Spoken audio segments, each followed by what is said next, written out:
sur les antennes de la télé Futur Média. Mesdames, Messieurs, bonsoir. C'est parti pour le sommaire de cette édition. Les inondations et leur lot de désolation à Diamaguène, Sicap Mbao, des milliers de familles impactées par les fortes pluies du week-end. Index sur le TER. Ces populations réclament des solutions urgentes pour sortir de cette situation. Élection du Haut Conseil des collectivités territoriales, la coalition Benno Bokk Yakaar minimise le boycott de l'opposition et se félicite du bon déroulement du scrutin.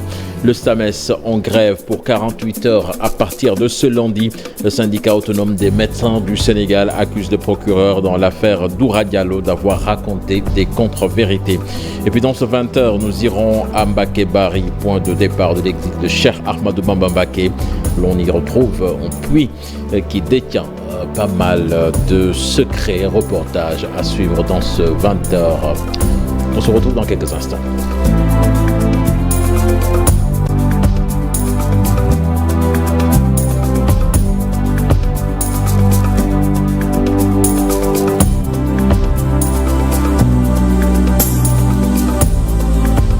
Bonsoir et bienvenue à toutes et à tous. Des milliers de familles impactées à Diamaguène, Sicap Mbao par les fortes pluies enregistrées ce week-end. Les populations indexent le train express régional. Elles ont même voulu perturber la navigation. N'eût été l'intervention de la gendarmerie. Maud Fall, vous êtes sur place. Dites-nous ce qui se passe.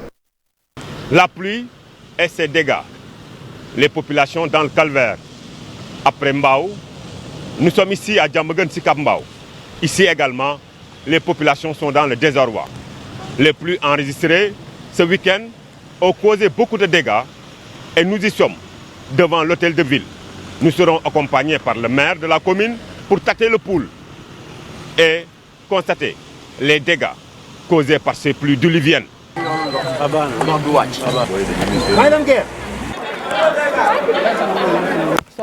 Nous sommes fatigués, on ne peut plus vivre correctement. Les eaux débordent de partout. On demande de l'aide. C'est le terre qui nous a perturbés. Nous n'avons jamais vécu ces situations.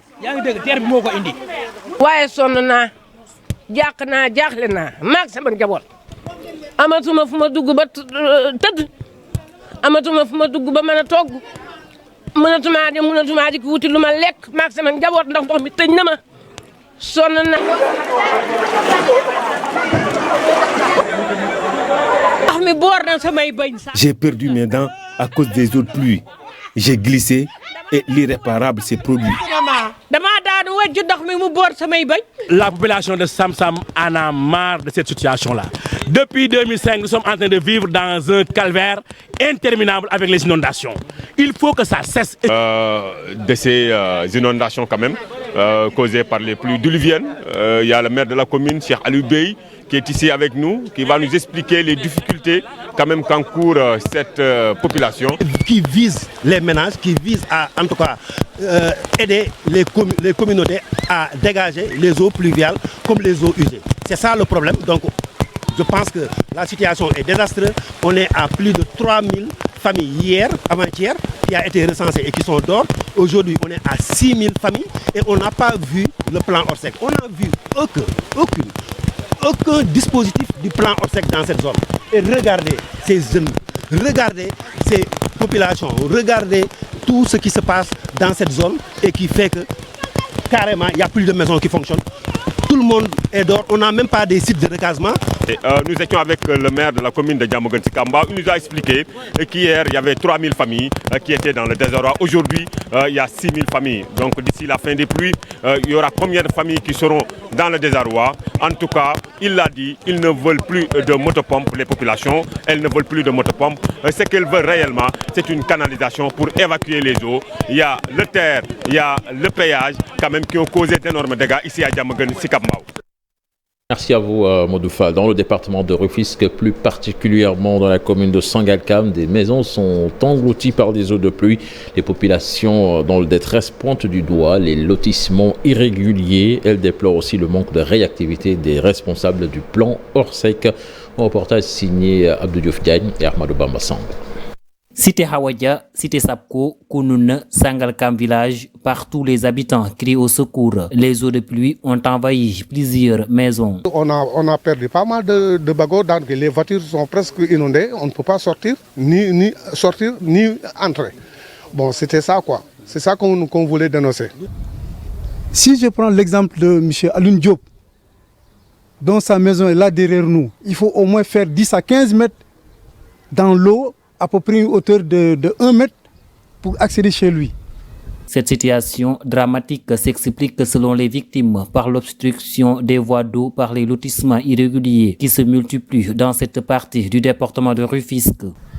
Il y a un terrain qui est là derrière nous, qui constitue un bassin. Normalement, toutes les eaux de pluie devaient couler ou bien ruisseler vers ce marigot. Alors, il y a un promoteur qui a mis du gravat, alors, et qui s'est mis à faire un terrassement. Déclenché depuis quelques jours, le plan Orsec est tout sauf efficace, estime ces familles en détresse. On ne les a pas vus. Peut-être ils étaient de passage en train de parler, mais pas agir. Ils avaient promis qu'ils allaient passer, mais malheureusement, ça n'a pas été le cas. On a appelé, ils ont dit qu'ils vont rappeler. Alors, aux dernières nouvelles, ils ont dit qu'ils vont passer demain à 10h. Au-delà de ces cités, les communes de Bambilor et de Tivaouane-Peulh ne sont pas épargnées. De la Mecque où il se trouve actuellement, le chef de l'État présente ses condoléances aux familles éplorées sénégalaises suite aux morts notées tout dernièrement dues aux fortes pluies. Il a réaffirmé la volonté du gouvernement à renforcer les dispositifs de lutte contre les inondations. Je vous propose de l'écouter.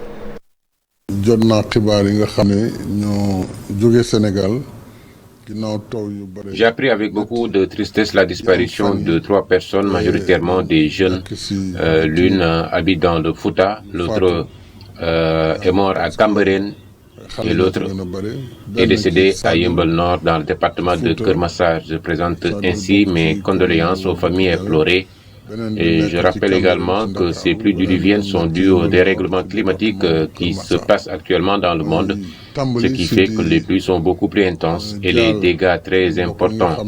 La météo ne cesse de faire des annonces dans ce sens et en fin ou début septembre, l'on doit s'attendre donc à ce genre de précipitations. Les gens doivent faire attention et nous faisons de notre mieux également pour faire face à ces fortes pluies qui amènent souvent des débordements des eaux, des bâtiments qui s'effondrent et des morts par électrocution. Tout ceci donc doit nous amener à revoir notre comportement, notre façon de s'installer dans des zones, éviter ainsi les zones inondables, puisque beaucoup d'efforts sont faits dans l'assainissement. Et si des gens occupent ces espaces, à chaque hivernage, il y aura toujours des problèmes.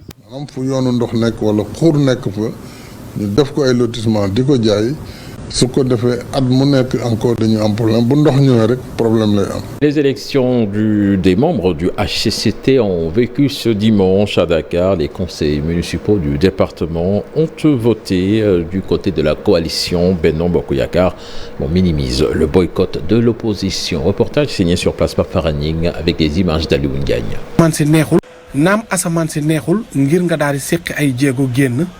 waaye loolu taxul nag ñi nga xam ne bëgg nañoo woteel ab candidat daal di génn dem ci centre.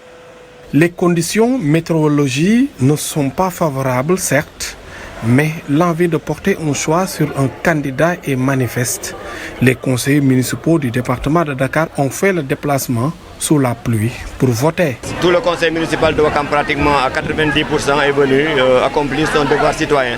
Le vote est un devoir citoyen, donc nous sommes aujourd'hui tous mobilisés pour accomplir ce devoir. Je vois que finalement il y a eu un rush, parce que les gens pensaient qu'avec le boycott, il n'y aurait pas effectivement un vote massif. Mais nous voyons aujourd'hui que certainement nous atteindrons un taux satisfaisant, peut-être qui peut aller jusqu'au-delà de 40%. Donc je pense qu'on aura... Et moi personnellement qui est un élu, je sais que c'est une chambre importante et qui nous a permis et qui a permis aux collectivités de pouvoir bénéficier de certains avantages, notamment le PACASEN, qui est un fonds qui est destiné aux collectivités afin de les accompagner dans leurs investissements. Une élection boycottée par l'opposition sénégalaise. La supervision de la...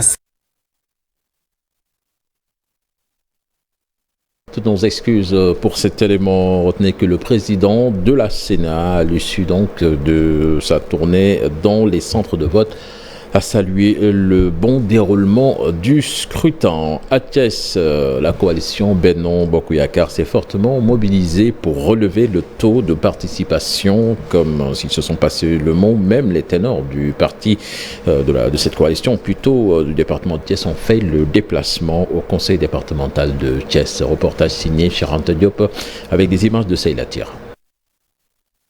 Les conseillers de Benno Bokk Yakaar sont tous venus en masse pour relever le défi de la participation, malgré le boycott de l'opposition. Le risque qu'on a vu ici, donc je pense qu'on aura un fort taux de participation qui va permettre à la coalition Benno Bokk Yakaar de sortir avec fierté et brio de cette élection. Nous venons d'accomplir notre devoir de citoyens et conseillers au niveau du Sénégal. C'est un moment important quand même de notre nation. Cette fois-ci, pourquoi ils ne sont pas venus? Moi je pense que c'est parce qu'ils savent que la coalition Benno Bokk Yakaar est largement majoritaire dans ce pays. Le mot d'ordre a été bien respecté. L'affluence est monstre. La mobilisation des conseillers et responsables de Benno Bokk Yakaar a été parfaite. Quelques résultats de cette élection à Rufisque. Votant 350, bulletins nuls 3, bulletins blancs à 9. Benno Bokk Yakaar obtient 338. À Guédiawaye également, taux de participation de 45,89%. Benno Bokk Yakaar a obtenu 96,47% des suffrages exprimés. Nombre inscrit 377, votants 173, 171 enveloppes trouvées donc dans l'urne, 164 voix pour Benno Bokk Yakaar, 6 bulletins blancs et 1 bulletin nul. Nous parlons de toute autre chose à présent avec le secteur de la santé qui sera certainement bloqué pour 48 heures à partir de ce lundi. Le SAMES qui regrette le drame de Kédougou avec le décès de Doura Diallo et son bébé dénonce une certaine précipitation du procureur de cette région et l'accuse d'avoir raconté des contre-vérités face à la presse avec l'association sénégalaise des gynécologues obstétriciens. Les syndicalistes estiment que le traitement dont ils sont victimes doit cesser. Compte rendu signé à Alassane Ba et Diafaraba. C'est une sortie pour manifester leur soutien à leurs camarades de Kédougou, mais aussi pour dénoncer l'attitude du procureur de cette région. Le SAMES ne digère pas les propos du maître des poursuites. Le procureur nous a montré son manque de clairvoyance, en tout cas de connaissance, en prenant à la légère des choses aussi importantes que la vie humaine, que la profession médicale et la gynéco-obstétrique. Ces acteurs de la santé vont plus loin. Ils imputent la responsabilité au procureur sur toutes les conséquences qui découleront de la fermeture de la maternité. Le procureur de la République de Kédougou aura sur ses épaules la responsabilité de tous les décès néonatals et maternels qui surviendront dans cette région pendant cette période. Parce que cette maternité est fermée et c'est de structures de plus de 30 km, voire 50 km, d'où sont issues les femmes évacuées. Et je le répète, tous les propos qui ont été, et les dates, aussi bien dans la forme que le fond, toutes ces affirmations dans ce communiqué sont tout à fait fausses. Le chef de l'État et le ministre de la Justice sont avertis. Ils ne comptent plus rester les bras croisés face à de telles situations. Nous allons faire une grève de 48 heures à partir de lundi dans toutes les structures sanitaires du Sénégal. Et ça, ce n'est que la première partie du plan d'action. Merci. Vous voyez qu'au lieu de nous porter assistance, il nous faut suer. Au lieu de nous laisser dans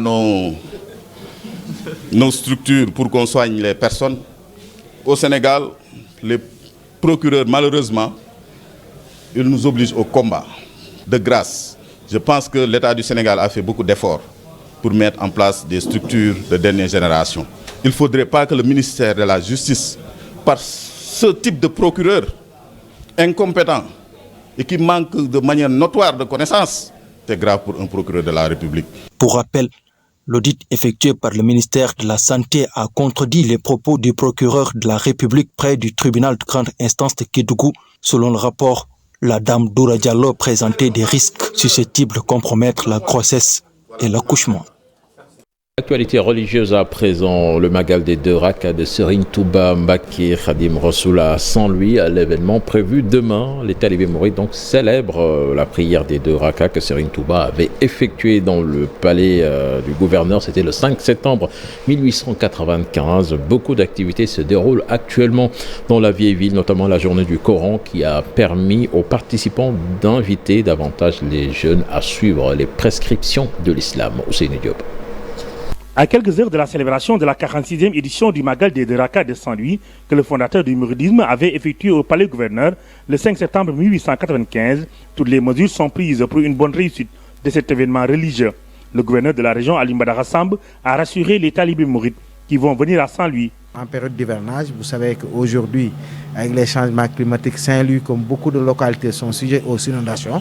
Mais en tout cas, les dispositions ont été prises au niveau territorial pour assurer une bonne organisation afin que tous les présents puissent venir célébrer ce Magal qui est un événement phare et rentrer dans d'excellentes conditions. Plusieurs activités se tiennent dans différents lieux de la vieille ville. La place Faidherbe a accueilli hier la journée du Coran qui a tenu jusque tard dans la nuit. Elle a permis aux organisateurs et aux participants de rappeler le sens de cet événement. Les organisateurs ont invité les jeunes à suivre les prescriptions islamiques. Pour nos enfants, on cherche à motiver les autres enfants. Quand ils regardent des enfants à bas âge maîtriser le Coran. Si on a envie de refaire notre société, puisque nous pleurons tous cette dérive que nous voyons, cette violence physique, verbale que nous voyons dans ce pays-là, il faut retourner à ça. Si nos aînés à Saint-Louis étaient aussi excellents dans tous les domaines, c'est parce qu'à la base, ils ont eu cette formation à l'école coranique. Pour le président du Courel, le Coran occupe une place importante dans la célébration du Magal des deux Rakas de Serigne Touba Mbacké. Pour cette année encore, nous avons décidé de rendre hommage à Zeynou Abidine Diop, un érudit du Coran. Vous savez, le Saint-Coran occupe une place importante dans la vie de Serigne Touba Mbacké.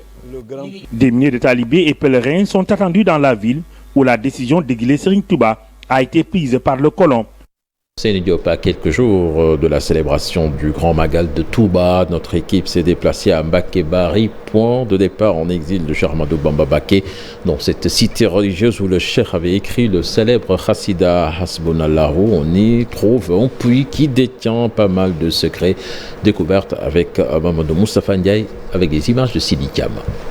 Mbacké Bari dans la chaleur du Safar. Cette cité religieuse, point de départ en exil de Cheikh Ahmadou Bamba Mbacké à l'exil, veut marquer cet événement.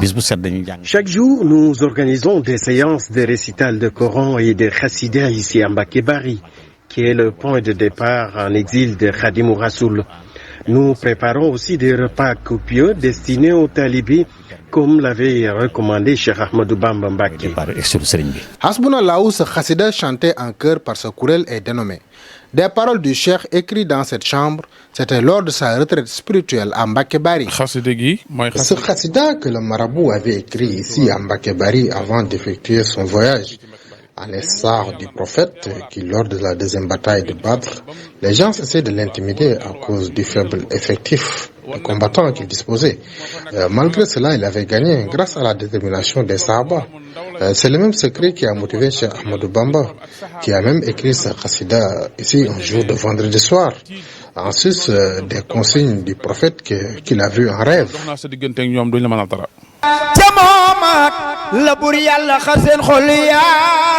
def ca ragal Seex Bamba soppi seen xel yaa ca moomaat la bur yàlla xiir borom Ndar mu wóolu Sëriñ Tuuba muy ji leen Ndar Bamba yabal maam Cerno Ibra. Pour matérialiser le vœu de son père, qui avait commencé le forage d'un puits sur une montagne, Serigne Fallou Mbacké avait foré ce puits en 1963. Ce puits constitue un pan de l'histoire du mouridisme. Cheikh Ahmadou Bamba, lorsqu'il quittait Touba au mois de mars 1895, il avait commencé à creuser ce puits. Mais il fallait attendre 1963 pour que son fils Serigne Fallou termine ce projet. Aujourd'hui, les bergers abreuvent leur cheptel. Ce puits détient aussi beaucoup de secrets. Nos parents nous ont même conté que Serigne Fallou y avait versé une importante quantité de zamzam dans ce puits. C'est sous ce baobab que Cheikh Ahmadou Bamba Mbacké s'était séparé de sa famille pour aller répondre à la convocation du gouverneur de Saint-Louis. Les Mourides professionnels, cette association qui regroupe des experts mourides s'active pour un bon déroulement du Magal de Touba.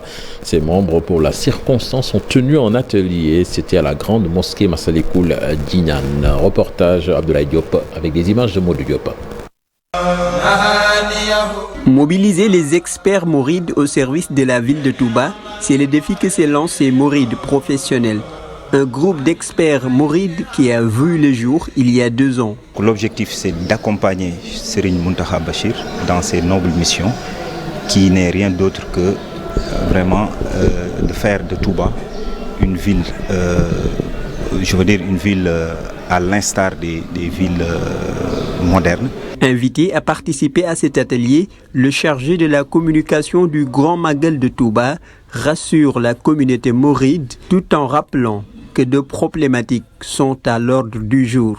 Le seul souci que nous savons concerne peut-être l'assainissement et l'hydraulique. Au niveau de l'assainissement, il a beaucoup plu ces derniers temps et qu'il y a beaucoup de populations qui sont sous les eaux. Mais il y a des dispositions qui ont été prises et nous pensons que ces dispositions sont de nature un peu donc à soulager ces populations-là.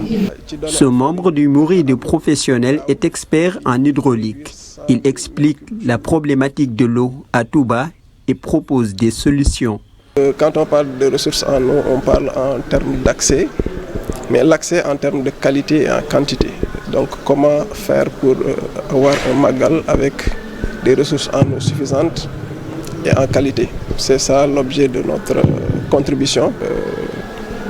Si le ratio mondial est en moyenne de l'ordre de 137 litres par personne, là à Touba on est autour de 25 litres et parfois 13 litres en fonction des scénarios qu'on a vus. Donc c'est très en deçà par rapport à la norme. Mouride professionnel invite les Mourides à se mobiliser pour la réussite du Grand Magal de Touba, un événement qui représente beaucoup d'enjeux socio-économiques et culturels du Sénégal.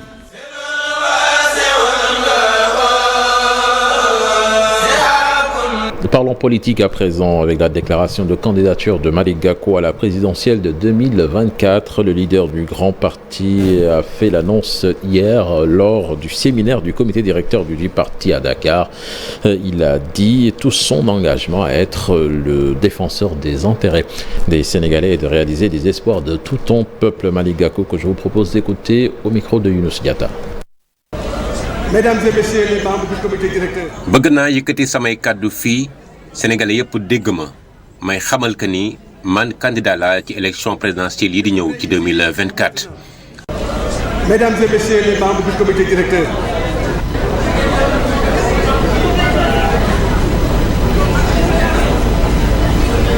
Je voudrais ici et maintenant m'engager très solennellement devant vous et face à l'histoire pour être le candidat de la démocratie, le candidat de la défense des libertés, le candidat de la cohésion sociale, le candidat du pouvoir d'achat, le candidat des couches les plus diminuées, pour ne pas dire des couches vulnérables, le candidat de la croissance inclusive, le candidat de la justice pour tous, le candidat des libertés, le candidat qui va réconcilier les Sénégalais avec eux-mêmes et avec toutes les perspectives du développement économique et social auquel ils aspirent. Je voudrais réaffirmer mon engagement inéluctable à être un Sénégalais parmi vous, à demeurer le plus grand défenseur de nos intérêts, à ne ménager aucun effort afin que notre intégrité et notre souveraineté nationale ne soient pas remises en cause, mais également le candidat de l'unité des peuples. Le peuple sénégalais dans son ensemble doit se retrouver dans cette candidature. Une candidature du progrès, une candidature du bien-être social, puisque c'est là que réside le grand problème. Il faut redonner espoir au peuple sénégalais. Et puis une Guinéenne déplore ces chantiers bloqués depuis le décès du feu Mantanordian. C'est du moins le sentiment des populations qui demandent au chef de l'État de donner des instructions pour corriger ces manquements. Les explications dans cette correspondance signée Abdourahmane Diallo et Mamadou Gueye. Plusieurs chantiers entamés dans la commune de Nguyen sont aux arrêts, une situation que dénoncent les habitants de cette localité. La population attend également sans délai l'achèvement des chantiers du marché et du garage de Nguyen, dont les travaux sont toujours à l'arrêt depuis au moins 3 ans. Ces chantiers inachevés sont source d'insécurité et de salubrité dans le marché, mais également dans ses alentours. Monsieur le maire, il faut le reconnaître avec nous, aux difficultés précédemment citées, il vient s'y ajouter le non-respect de vos promesses électorales par rapport à la reprise des chantiers dans un délai record après votre élection. La pluie a aussi causé d'énormes préjudices en Guinéenne. Les habitants ont du mal à sortir de cette localité. Ceci impacte négativement sur l'économie de la commune et freine la mobilité des populations des villages de Foua, de Aga, de Djolifira, pour ne citer que ces villages-là. Une autre localité, nous sommes à Sessène. Ici aussi, les doléances ne manquent pas. Il n'y a pas d'hôpitaux, il n'y a pas de cases de santé, il n'y a pas d'école, il n'y a absolument rien. Donc nous, tout ce que nous voulons est que le président au moins fasse un effort qu'il puisse appuyer la commune de Sessène. La zone rurale du département de Mbour compte sur les programmes comme le PUDC pour bénéficier d'infrastructures de base. Contre la prolifération des salles de jeux de hasard, la gendarmerie nationale saisit plus d'une centaine de machines à sous. En exécution des directives du haut commandement, les brigades de gendarmerie territoriale ont lancé une série d'opérations sur l'ensemble du territoire national pour lutter contre la prolifération des salles de jeux clandestines. Suivant à ce propos le lieutenant Aliouba, commandant ESI de Ourossogui. Conformément aux instructions du haut commandement visant à mettre fin à la tenue illégale de salles de jeux de hasard, une série d'opérations a été menée par la compagnie de gendarmerie de Matam, à l'instar des autres unités territoriales à l'échelle nationale. À cet effet, dans la nuit du 26 août 2022 aux environs de 23h30, une patrouille de l'escadron de surveillance et d'intervention de Ourossogui a intercepté dans la dite commune une camionnette qui transportait à bord des machines à sous en destination de Djoubel. Cette opération a conduit à l'arrestation d'un individu de nationalité étrangère et à la saisie de 51 machines à sous, d'un lot de pièces de rechange et d'une recette qui s'élève à 583 100 francs. L'interpellé ainsi que la saisie sont mis à la disposition de la brigade mixte de Ourossogui aux fins d'enquête. Puis la ville de Rotterdam, c'est aux Pays-Bas, abrite le sommet africain sur l'adaptation. Objectif de ce sommet, réunir à travers le programme africain de l'adaptation d'importants fonds pour aider les populations africaines à survivre aux effets du changement climatique. Pas moins de 4 chefs d'État sont attendus. Macky Sall, le président du Sénégal, le président en exercice de l'Union africaine, en fait partie. Le plaidoyer donc sera décisif pour décrocher des financements au profit d'une plus grande résilience du continent face au péril climatique. Les détails dans cet élément plutôt de nos envois spéciaux, Sarah Cissé, Missandoy. Rotterdam, petite ville portuaire des Pays-Bas. Nous sommes au Centre mondial pour l'adaptation. À quelques heures d'un sommet décisif sur la résilience de l'Afrique aux effets du climat, dernier réglage. Briefing avec la presse.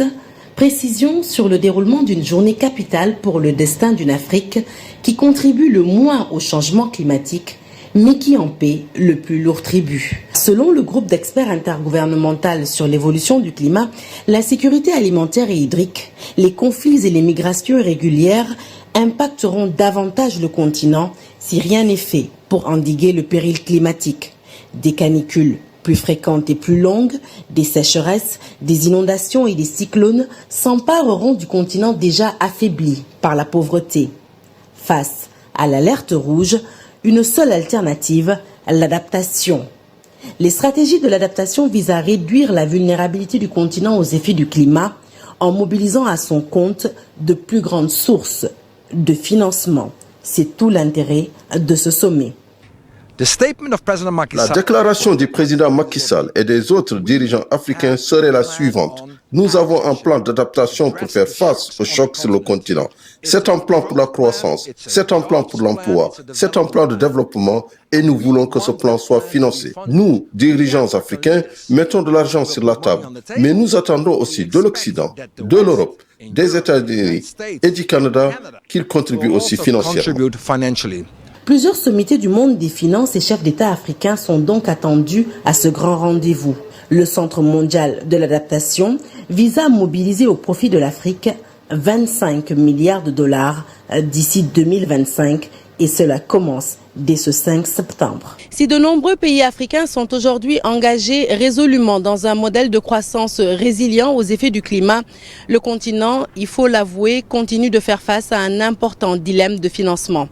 Pour y apporter des solutions, ce sommet africain sur l'adaptation qui s'ouvre ce 5 septembre à Rotterdam, dès demain, dans l'enceinte de ce bureau flottant que vous voyez juste derrière moi, eh bien, les négociations seront rudes pour lever au nom de l'Afrique d'importants fonds de nature à lui permettre de résister dignement aux périls climatiques qu'elle n'a certes pas créés, mais qu'elle subit de plein fouet.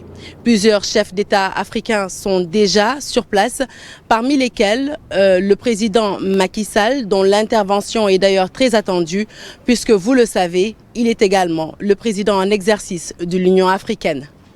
Merci à vous, Sarah Cissé. Missando et en mode sport, avant de boucler cette édition, Bambali a accueilli ce week-end le championnat régional junior de Sédhiou. Là, c'était Tessito Real a battu Goudomp au tir au but après en nul blanc. C'était sous les yeux du président de Génération Foot, Madi Touré. Bakary Conté.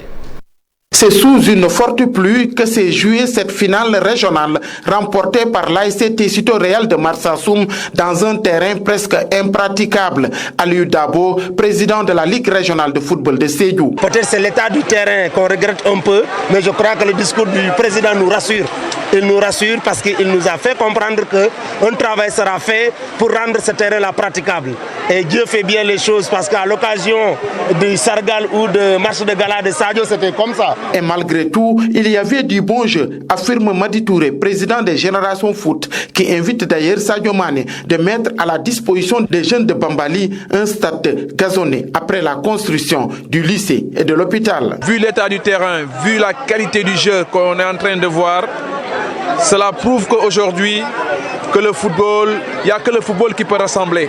Avec la pluie, quand on n'aime pas le football, on ne peut pas venir regarder un match sous une pluie battante.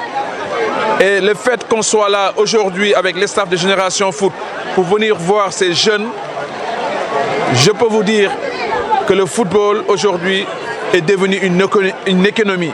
Une économie, c'est la création d'emplois. Pour vous dire encore, ici en Casamance, en l'occurrence de Bambali, il n'y a que des talents. Donc nous devons multiplier les infrastructures.